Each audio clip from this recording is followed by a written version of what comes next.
9 News at 5 starts right now.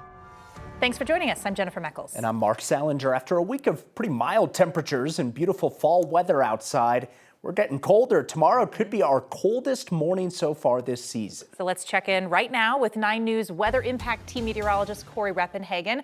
You gave me a little lesson tonight. This is coming from the Arctic, so we called an Arctic cold front. Yeah, exactly. So the last couple of kind of cold fronts that we've had have come from Canada, and we've been very carefully calling those Canadian fronts.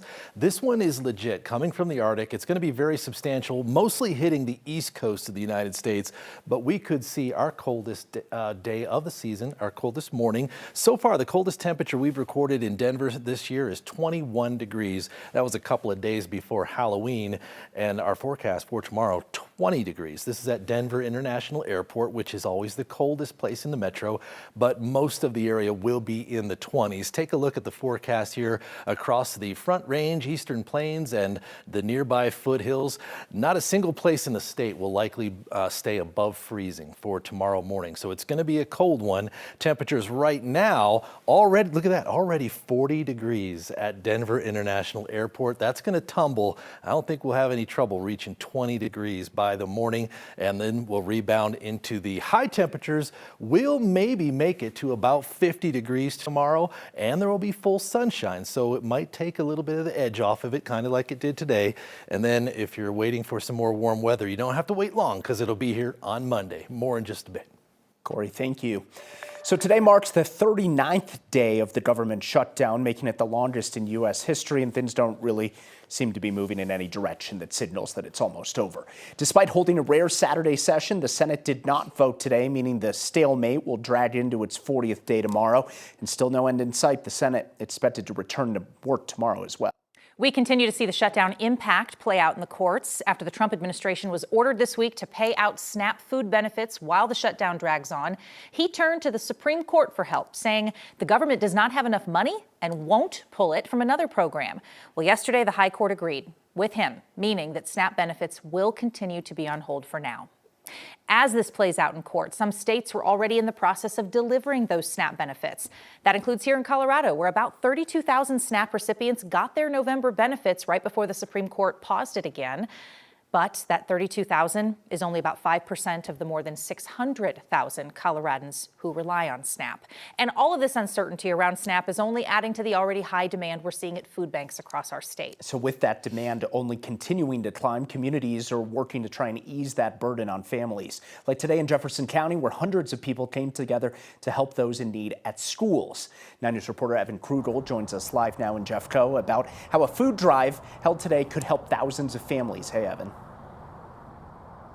Hey, Mark. Yeah, an estimated 22,000 households here in Jefferson County rely on those SNAP benefits. So today here at Jeffco Stadium, hundreds of people came together to help them out. Thank you for coming and making the time. Saturdays are often used as a chance to rest. Sweet. Have a great day. But for John Alish, You want to take these over? rest wasn't on the table.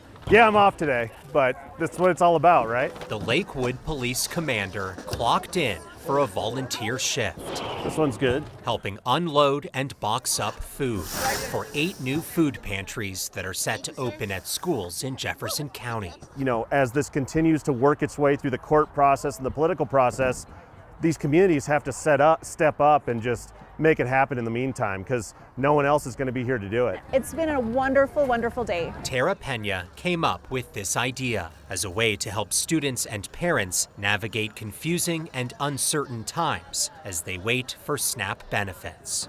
You know, the SNAP benefit delay really does complicate that, and feeding families is the right thing to do. So benefits, no benefits, as you can see, our community is going to come together to make a difference. There you go. Now that John is a police commander, he typically doesn't handle traffic detail. Good morning. Thanks for being here. But today, he found himself back in the mix. It's a good sign when we start to have traffic jams that we have to alleviate. So that's a good feeling. Hundreds of people stopped by, I think it's coming up. some with a few items and others with full trunks. Oh, this is awesome. Thank you. You're so generous. All of this food will be boxed up and sent to those 8 schools over the weekend, So seeing that is just awesome. as this community looks to ensure nobody goes hungry. We had a local church donate 10,000 meals. So, I mean, it just keeps coming and coming. And the energy is contagious. The hope is inspiring. And I think there are going to be a lot of blessed families in Jefferson County this month.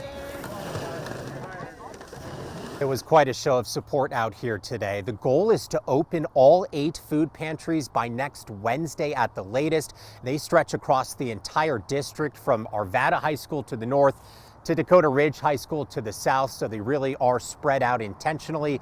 We have a full list and more information on how you can get involved at 9news.com and, of course, on the 9 News Plus app. For now, reporting live in Jefferson County, Evan Krugel, 9 News. All right, Evan, it's really encouraging to see what people are willing to do, and this is how it gets taken care of, right? This is how the community can help itself. Evan, thank you. So it's not just SNAP beneficiaries that are in need of help right now. DIA has also stocked a food pantry to help the 1,800 federal workers who work at the airport there that are still not getting paid. The airport is welcoming donations of non-perishable food, toiletries, baby supplies, and pet food. Airport leaders say they plan to keep the pantry open and stocked with donations as long as the shutdown continues. Another way to help, of course, feed those Coloradans that are in need right now is to donate to our 9 Cares Colorado Shares Drive. We're teaming up with Kin Supers and local food banks across the state to raise money for Coloradans facing hunger. It's all the more important this year with the shutdown, of course. Our goal is to raise $750,000 this year, enough to feed more than 2 million meals for people in need. You can scan the QR code on your page right now to get to our donation site. You can also donate when you're checking out at Kin Supers. Next week, the Douglas County School Board will discuss banning transgender athletes on school sports teams. A document outlining that proposal was added to the agenda for Tuesday night's meeting. It appears to be a copy of the very same policy already adopted by a district in Colorado Springs. A Dougco district spokesperson says this is slated for discussion only, not a vote. But it's worth noting this is the last meeting of the current school board, which has a conservative majority. It's a lame duck majority, though. None of those folks ran for re-election, and the whole group of conservative candidates that hope to replace them all lost their races in this past week's election. Here in Denver, police are investigating the death of a woman in southeast Denver overnight. Police say she was found dead on East Yale near Havana and Parker Road. In a social media post, DPD said they have arrested 31-year-old Craig Wolfgang on investigation of first-degree assault.